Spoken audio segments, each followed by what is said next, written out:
Nasa ating linya po ang Chairman and President ng Samang Industriya ng Agrikultura, si Engineer Rosendo So, kaugnay ng MSRP sa karneng baboy na ipatutupad ho, mga kapuso. Engineer Rosendo So, Kasendo, kumusta ka na? Magandang umaga sa iyo.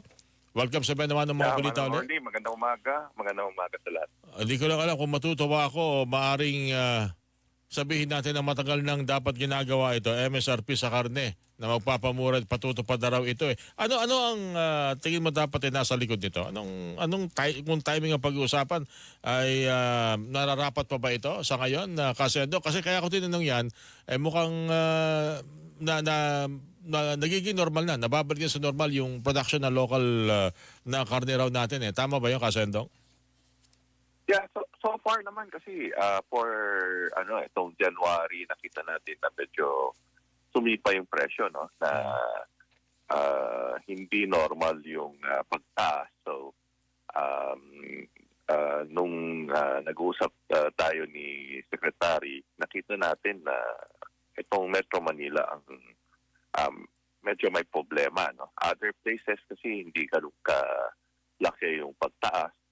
So, nakita naman natin na kung maset yung MSRP, dapat sumunod naman yung ibang mga biyahero, yung retailer, tsaka yung producers na pumunta naman dun sa presyong hindi na kaya ng mga consumer. Okay, 380 pesos sa liempo per kilo. 350 pesos per kilo rin sa kasim at pigi. Parang mataas pa rin ito. Kasendo, tama ba? Yeah.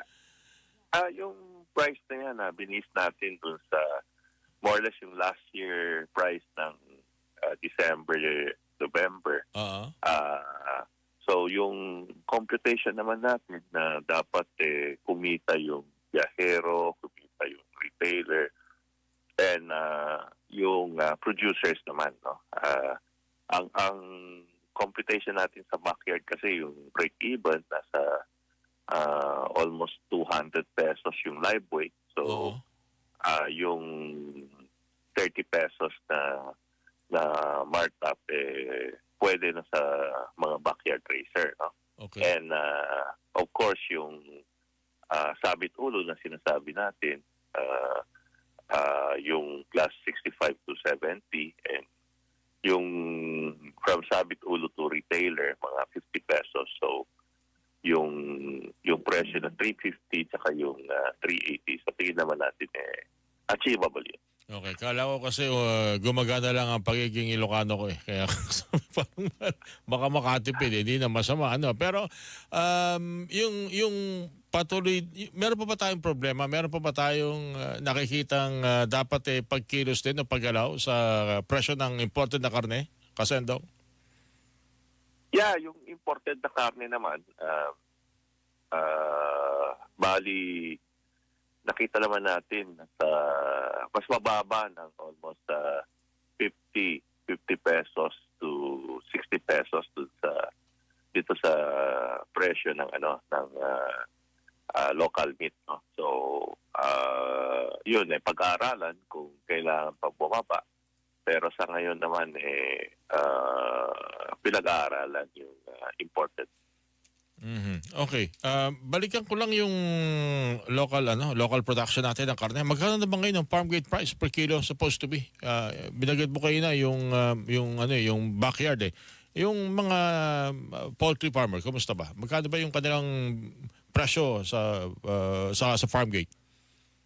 Yeah, so far yung farm gate ng producers ng malalaki, no, more or less nasa 295 ang computation natin.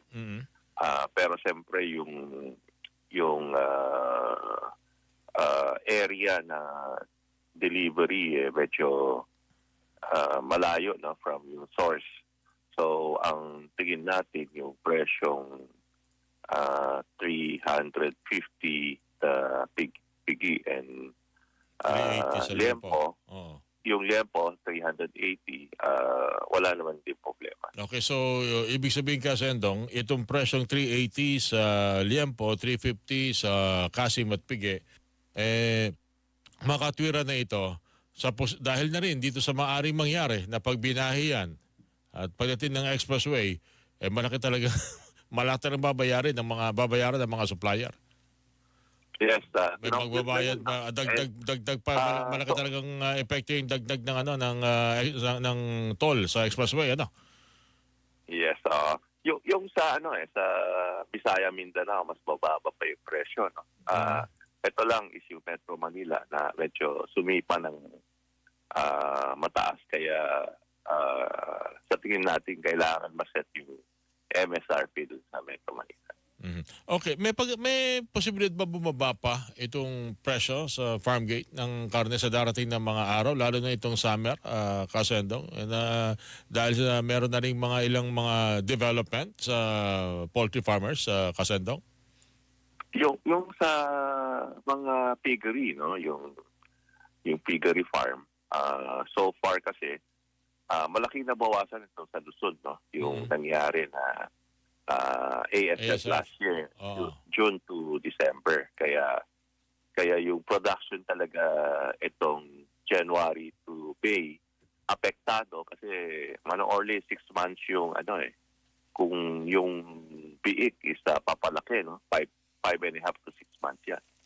So yung apektadong month talaga is ito January to May.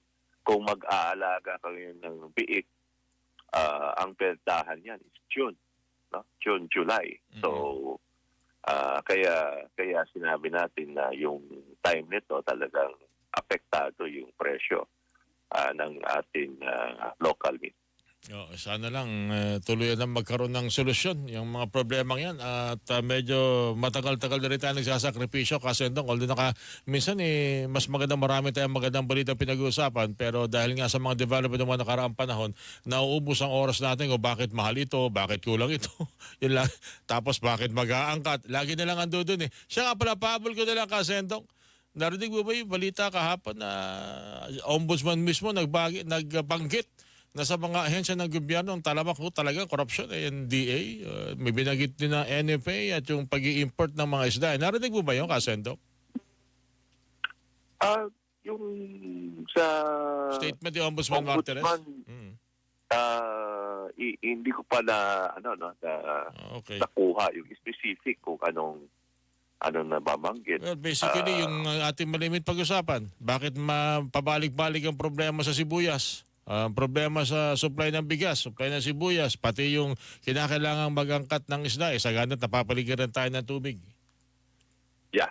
So far, yung isda naman is ang atin local produced na bangos, yung etong close season, bukas na, no? Bali, nag-start na yung may nag-closing season ng November to February 20. So ngayon, sa tingin naman natin manonormalize na yan by these coming days dahil open sea na naman ngayon. Ang tingin naman natin yung isda medyo mag-normalize din. Okay. Yung sa sibuyas naman, kinompute naman na yung presyo ng producers natin dito umabot break-even price yung farm gate nasa around 25 to 30 pesos ng sibuyas. So far yung presyo ngayon ng sibuyas sa farm gate nasa 40 to 45 yung pulang sibuyas, no. With that kung hindi na bubaba doon, may kita naman yung producers ng sibuyas. Okay. Kasendong, maraming salamat sa ulitin, sir. At ingat ho kayo palagi. Thank you po sa inyo. Thank you, Manang Orly. Magandang umaga. Chairman and President po ng Samang Industriya po ng Agrikultura o SINAG, si Rosendo. So mga kapusong inyo po napakinggan.